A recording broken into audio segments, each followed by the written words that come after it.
Hello दोस्तों। कैसे हैं आप सभी लोग। उम्मीद करता हूँ खैरियत से होंगे सभी लोग। बहुत से स्टूडेंट्स का मैसेज भी आ रहा है, बहुत से स्टूडेंट कॉल भी कर रहे थे कि सर सुप्रीम कोर्ट में कब केस हमारा फाइल होगा। तो मैं दोस्तों आप सबके साथ एक बात शेयर करना चाहता हूँ। ये स्क्रीन पे जो मैंने लगा रखा है 30 अप्रैल का, ये NCSM की तरफ से नोटिस आया था। नेक्स्ट के रिगार्डिंग ही आया था कि हम मतलब नेक्स्ट कराने जा रहे हैं और इसके लीजिए क्या क्या एलिजिबिलिटी है वगैरह वगैरह। ठीक है। लेकिन मैं दोस्तों ये इसमें जो लास्ट क्राइटेरिया था, मतलब जिनकी इंटर्नशिप 20 दिसंबर 2023 इस तारीख से या इसके बाद जिसकी स्टार्ट हुई है उसे नेक्स्ट देना ही पड़ेगा। तो इसके अंतर्गत जाहिर सी बात है 18 बैच तो आ ही जाएगा, 19 बैच भी आ जाएगा, 20 बैच भी आ जाएगा। मेन दिक्कत इन्हीं 3 बैच की है और 17 बैच के भी कुछ स्टूडेंट्स हैं। तो दोस्तों सबसे इम्पोर्टेंट बात यह है कि जब हमारा जब एडमिशन हुआ था तब हमें इस चीज़ की इन्फॉर्मेशन ही नहीं थी कि हमारे लिए नेक्स्ट एग्ज़ाम देना पड़ेगा। तो जाहिर सी बात है जब किसी के माइंड में एक एग्ज़ाम को लेकर ना कोई बात थी, अचानक उसके ऊपर एक प्रेशर डाल के या किसी भी तरीके से एक एग्ज़ाम थोप दिया जाए जो बिल्कुल निराधार है, बिल्कुल गलत है। ठीक है। तो उसी के तहत हम लोग केस करे थे हाई कोर्ट में भी। लेकिन हाई कोर्ट में हमारे बहुत बहुत अच्छे पॉइंट्स रखे गए थे कि सर हमने जब एडमिशन लिया था CCIM के थ्रू लिया था, जबकि वो बॉडी 2020 में NCISM बन गई और उस दौरान तक हमें ये नहीं मालूम था कि हमारा जब क्लियर हो जाएगा फाइनल ईयर तो उसके बाद आफ्टर इंटर्नशिप हमें नेक्स्ट एग्ज़ाम देना पड़ेगा। और भी पॉइंट थे कि सर जब से NCISM बना है तो जाहिर सी बात है जब आपने NCISM में नेक्स्ट एग्ज़ाम को लागू किया है उसके सिलेबस में तो उसी बैच NCISM से स्टार्ट हुए हैं उनसे आप स्टार्ट करिए। बहुत सारे हमारे 10-12 पॉइंट थे, डिमांड थी, जिनको सुप्रीम कोर्ट ने, क्योंकि जो हमने केस फाइल किया था हाई कोर्ट में, दिल्ली हाई कोर्ट में हमारा केस चल रहा था, तो उसमें एक ही बेंच पे था, मतलब उसमें एक ही जज था।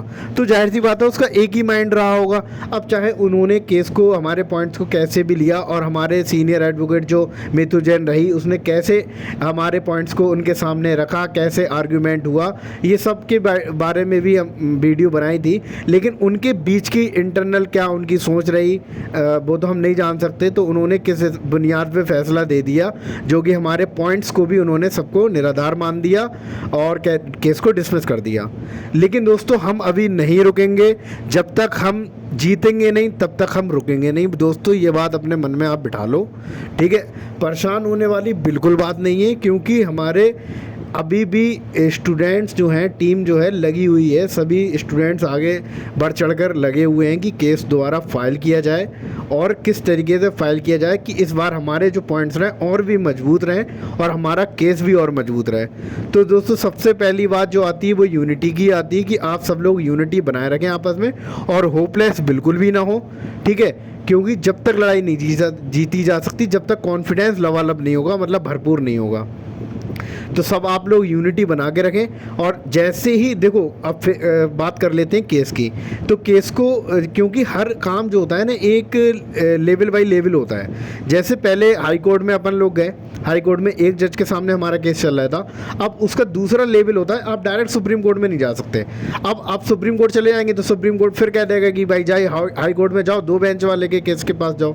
तो अब क्या होगा, जैसे हमारा एक बेंच पे था, मतलब एक जज के पास था हमारा केस, अब हम 2 बेंच के थ्रू, मतलब 2 जिसमें जज रहेंगे तो उनके थ्रू हम अपना केस अब फाइल करेंगे।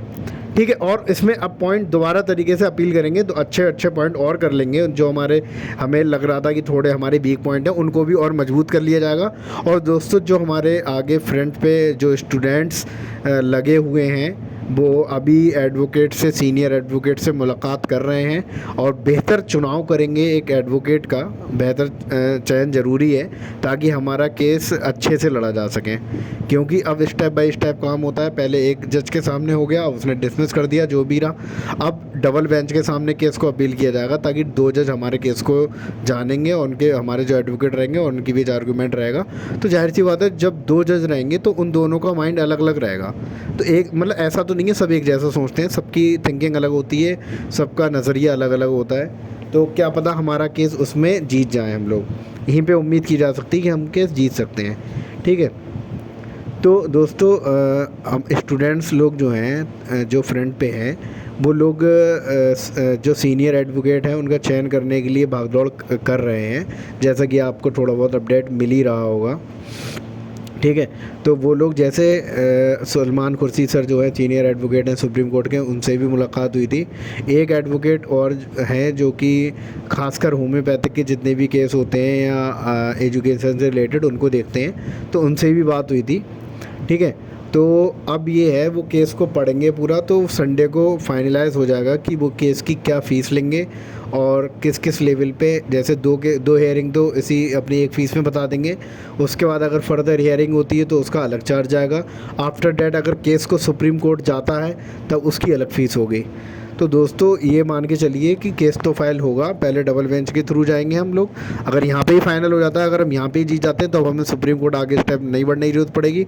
अगर बाय द वे इस 2 बैच के सामने भी अगर हमारा केस बाय द वे 1% मान लीजिए, अब 0.001% मान लीजिए, अगर हम यहाँ पर केस मान लीजिए हार गए तब हम सुप्रीम कोर्ट उसके बाद जाएंगे, और उसके बाद जब सुप्रीम कोर्ट जाएंगे तब अलग केस है। लेकिन हम उम्मीद करते हैं कि इस डबल बेंच के साथ ही हम बिल्कुल केस का अपना जीत जाएंगे। ठीक है दोस्तों। तो अब बात आती है फंड रेजिंग की।